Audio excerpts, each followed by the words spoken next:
hppodcraft.com.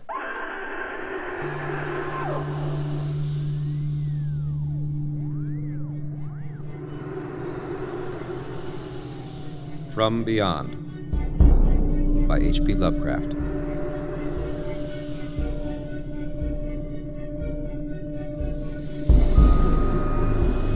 Horrible, beyond conception, was the change which had taken place in my best friend, Crawford Tillinghast.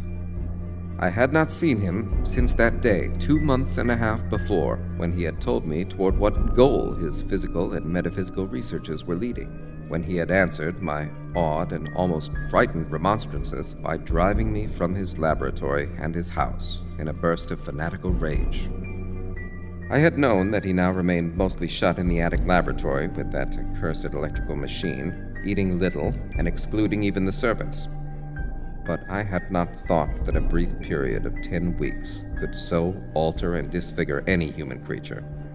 It is not pleasant to see a stout man suddenly grown thin, and it is even worse when the baggy skin becomes yellowed or grayed, the eyes sunken, circled, and uncannily glowing, the forehead veined and corrugated, and the hands tremulous and twitching. And if added to this there be a repellent unkemptness, a wild disorder of dress, a bushiness of dark hair white at the roots, and an unchecked growth of pure white beard on a face once clean-shaven, the cumulative effect is quite shocking. But such was the aspect of Crawford Tillinghast on the night his half-coherent message brought me to his door after my weeks of exile. Such the specter that trembled as it admitted me, candle in hand, and glanced furtively over its shoulder as if fearful of unseen things in the ancient, lonely house set back from Benevolent Street.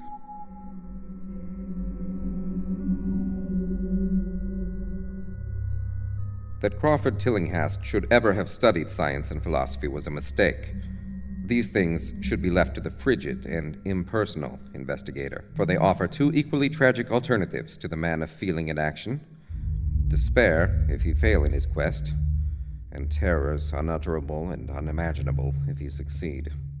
Tillinghast had once been the prey of failure, solitary and melancholy, but now I knew, with nauseating fears of my own, that he was the prey of success. I had indeed warned him 10 weeks before when he burst forth with his tale of what he felt himself about to discover. He had been flushed and excited then, talking in a high and unnatural, though always pedantic, voice. "What do we know," he had said, "of the world and the universe about us? Our means of receiving impressions are absurdly few, and our notions of surrounding objects infinitely narrow. We see things only as we are constructed to see them, and can gain no idea of their absolute nature.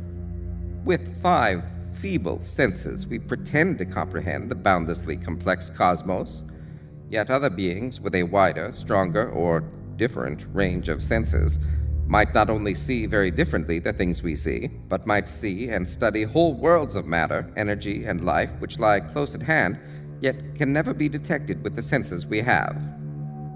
I have always believed that such strange, inaccessible worlds exist at our very elbows, and now I believe I have found a way to break down the barriers. I am not joking. Within 24 hours, that machine near the table will generate waves acting on unrecognized sense organs that exist in us as atrophied or rudimentary vestiges. Those waves will open up to us many vistas unknown to man, and several unknown to anything we consider organic life. We shall see that at which dogs howl in the dark, and that at which cats prick up their ears after midnight. We shall see these things, and other things which no breathing creature has yet seen. We shall overleap time, space, and dimensions, and without bodily motion peer to the bottom of creation." When Tillinghast said these things, I remonstrated, for I knew him well enough to be frightened rather than amused. But he was a fanatic and drove me from the house. Now he was no less a fanatic, but his desire to speak had conquered his resentment, and he had written me imperatively in a hand I could scarcely recognize. As I entered the abode of the friend, so suddenly metamorphosed to a shivering gargoyle, I became infected with the terror which seemed stalking in all the shadows. The words and beliefs expressed 10 weeks before seemed bodied forth in the darkness beyond the small circle of candlelight, and I sickened at the hollow, altered voice of my host. I wished the servants were about, and did not like it when he said they had all left 3 days previously. It seemed strange that old Gregory, at least, should desert his master without telling as tried a friend as I. It was he who had given me all the information I had of Tillinghast after I was repulsed in rage. Yet I soon subordinated all my fears to my growing curiosity and fascination. Just what Crawford Tillinghast now wished of me I could only guess, but that he had some stupendous secret or discovery to impart I could not doubt. Before, I had protested at his unnatural pryings into the unthinkable. Now that he had evidently succeeded to some degree, I almost shared his spirit, terrible though the cost of victory appeared. Up through the dark emptiness of the house, I followed the bobbing candle in the hand of this shaking parody on man. The electricity seemed to be turned off, and when I asked my guide, he said it was for a definite reason. It would be too much. I would not dare. He continued to mutter. I especially noted his new habit of muttering, for it was not like him to talk to himself. We entered the laboratory in the attic, and I observed that detestable electrical machine glowing with a sickly, sinister violet luminosity. It was connected with a powerful chemical battery, but seemed to be receiving no current, for I recalled that in its experimental stage it had sputtered and purred when in action. In reply to my question, Tillinghast mumbled that this permanent glow was not electrical in any sense that I could understand. He now seated me near the machine so that it was on my right, and turned a switch somewhere below the crowning cluster of glass bulbs. The usual sputtering began, turned to a whine, and terminated in a drone so soft as to suggest a return to silence. Meanwhile, the luminosity increased, waned again, then assumed a pale, outre color, or blend of colors, which I could neither place nor describe. Tillinghast had been watching me and noted my puzzled expression. "Do you know what that is?" he whispered. "That is ultraviolet." He chuckled oddly at my surprise. "You thought ultraviolet was invisible, and so it is. But you can see that and many other invisible things now. Listen to me. The waves from that thing are waking 1,000 sleeping senses in us. Senses which we inherit from eons of evolution, from the state of detached electrons to the state of organic humanity. I have seen truth, and I intend to show it to you. Do you wonder how it will seem? I will tell you." Here Tillinghast seated himself directly opposite me, blowing out his candle and staring hideously into my eyes. "Your existing sense organs, ears first, I think, will pick up many of the impressions, for they are closely connected with the dormant organs. Then there will be others. You have heard of the pineal gland? I laugh at the shallow endocrinologist, fellow dupe and fellow parvenu of the Freudian. That gland is the great sense organ of organs, I have found out. It is like sight in the end, and transmits visual pictures to the brain. If you are normal, that is the way you ought to get most of it. I mean, get most of the evidence from beyond." I looked about the immense attic room with the sloping south wall, dimly lit by rays which the everyday eye cannot see. The far corners were all shadows, and the whole place took on a hazy unreality which obscured its nature and invited the imagination to symbolism and phantasm.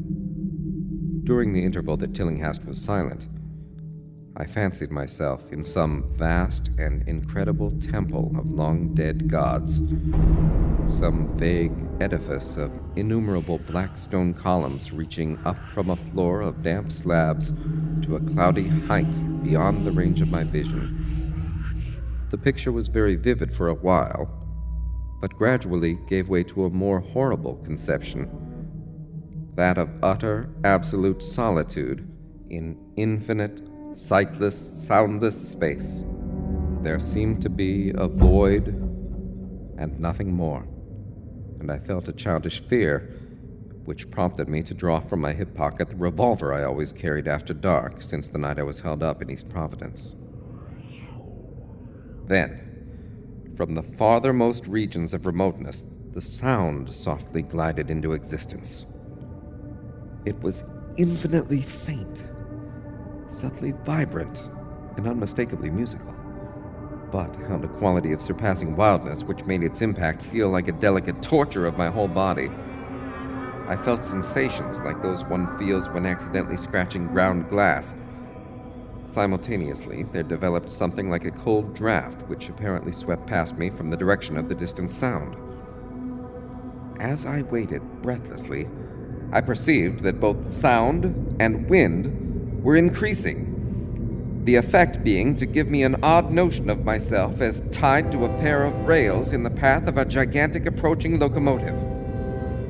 I began to speak to Tillinghast, and as I did so, all the unusual impressions abruptly vanished. I saw only the man, the glowing machine, and the dim apartment. Tillinghast was grinning repulsively at the revolver which I had almost unconsciously drawn, but from his expression I was sure he had seen and heard as much as I, if not a great deal more. I whispered what I had experienced, and he bade me to remain as quiet and receptive as possible. "Don't move," he cautioned, "for in these rays we are able to be seen as well as to see. I told you the servants left, but I didn't tell you how. It was that thick-witted housekeeper.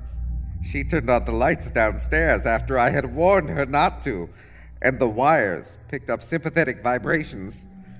It must have been frightful. I could hear the screams up here, in spite of all I was seeing and hearing from another direction. And later, it was rather awful to find those empty heaps of clothes around the house. Mrs. Updike's clothes were close to the front hall switch. That's how I know she did it. It got them all. But so long as we don't move, we're fairly safe. Remember, we're dealing with a hideous world in which we are practically helpless. Keep still." The combined shock of the revelation and of the abrupt command gave me a kind of paralysis, and in my terror, my mind again opened to the impressions coming from what Tillinghast called beyond.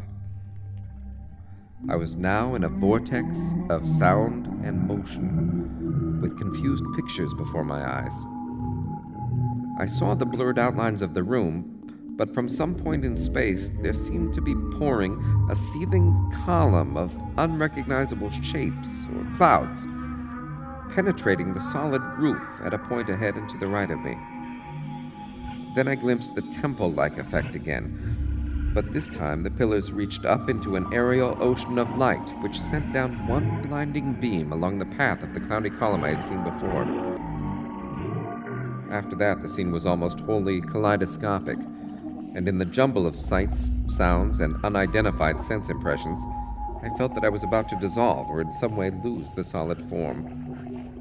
One definite flash I shall always remember.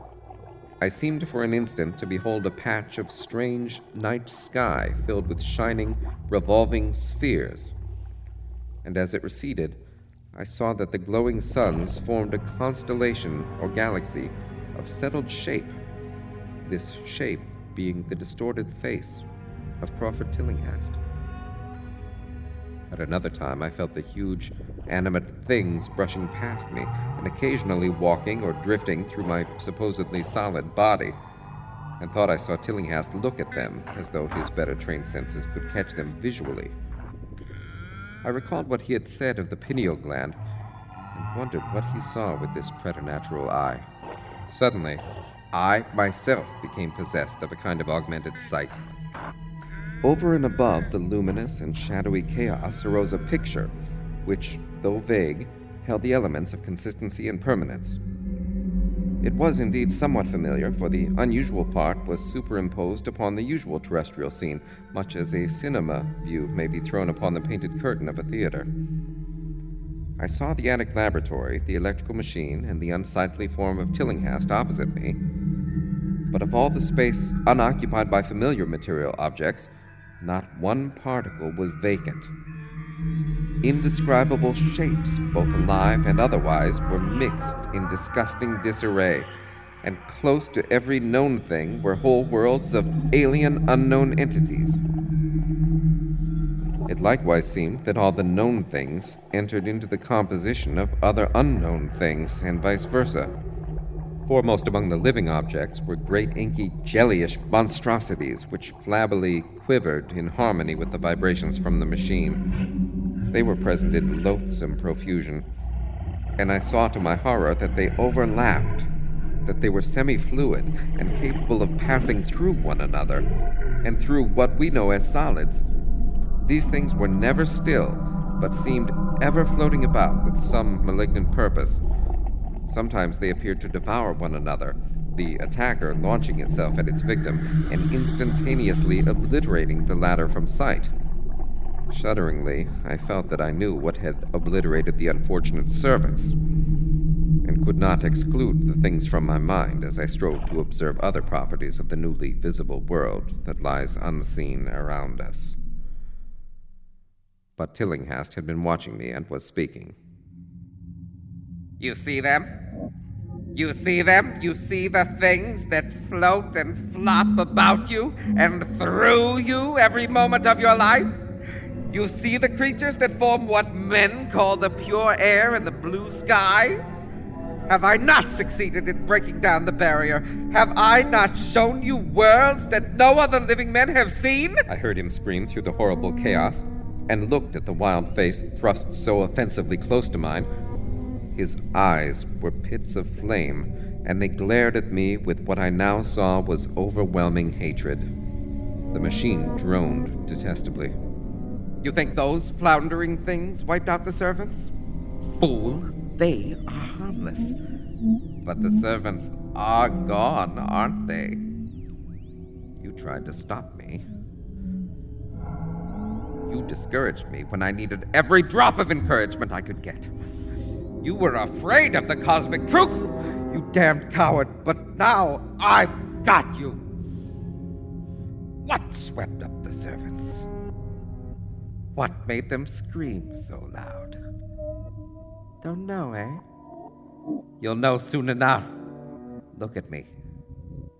Listen to what I say. Do you suppose there are really any such things as time and magnitude? Do you fancy there are such things as form or matter? I tell you, I have struck depths that your little brain can't picture. I have seen beyond the bounds of infinity and drawn down demons from the stars. I have harnessed the shadows that stride from world to world to sow death and madness. Space belongs to me, do you hear? Things are hunting me now. The things that devour and dissolve, but I know how to elude them. It is you they will get, as they got the servants. Stirring, dear sir? I told you it was dangerous to move. I have saved you so far by telling you to keep still. Saved you to see more sights and to listen to me. If you had moved, they would have been at you long ago. Don't worry, they won't hurt you. They didn't hurt the servants. It was seeing that made the poor devils scream so. My pets are not pretty, for they come out of places where aesthetic standards are very different. Disintegration is quite painless, I assure you, but I want you to see them. See them, see them, see them. I almost saw them, but I knew how to stop. You are not curious? I always knew you were no scientist. Trembling, eh? Trembling with anxiety to see the ultimate things I have discovered? Why don't you move then? Tired? Well, don't worry, my friend, for they are coming. Look! Look, curse you, look! It's just over your left shoulder!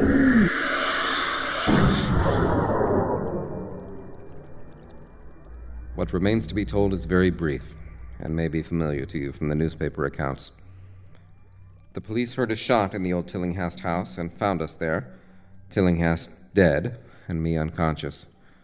They arrested me because the revolver was in my hand, but released me in 3 hours after they found it was apoplexy, which had finished Tillinghast, and saw that my shot had been directed at the noxious machine, which now lay hopelessly shattered on the laboratory floor.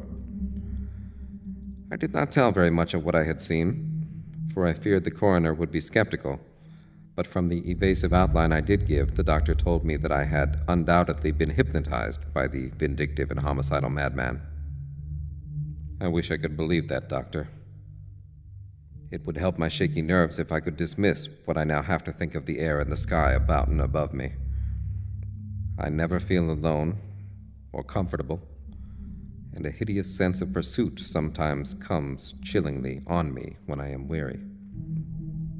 What prevents me from believing the doctor is this one simple fact, that the police never found the bodies of those servants whom they say Crawford Tillinghast murdered.